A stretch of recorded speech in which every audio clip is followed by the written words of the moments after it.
கொஞ்சம் கூட வந்து ஒரு டீசென்சி, டெக்கோரம், இங்கிதம் இது எதுவுமே இல்லாத ஒரு ஆளா சோழன் இருக்கிறது தான் அவருக்கு இருக்கக்கூடிய மிகப்பெரிய பிரச்சனையே. ஒரு பிரச்சனைய சால்வ் பண்றதுக்கு 1000 வழிகள் இருக்கு அப்படின்னா, இருக்கிறதுலே தப்பான வழி எதோ அந்த வழிய தான் அவர் எடுக்குறாரு. ஸோ, இப்போ வீட்ல வந்து எல்லாருமே ஒரு மாரி இடிஞ்சு போன மாரி உட்காந்துருக்காங்க. நடேசன்ட்ட பாண்டியன்லாம் கோவப்பட்டுட்டு இருக்காரு. எல்லாமே அவரால தான்ட்டு.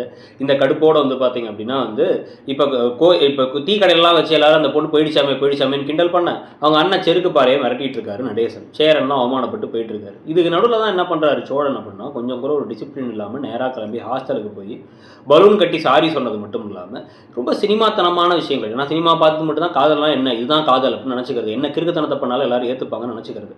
ஸோ, அதனால வந்து கீழ எல்லாரும் வந்தோடனே என்ன மன்னிக்க மாட்டீங்களா? மன்னிக்கலன்னா இந்த இடத்த விட்டு போமாட்டேன். நீங்கலாம் ஃப்ரெண்ட்ஸ் தானே. நேத்து தான் வந்து அவங்க தங்கவே வந்திருக்காங்க அந்த ஹாஸ்டலுக்கு.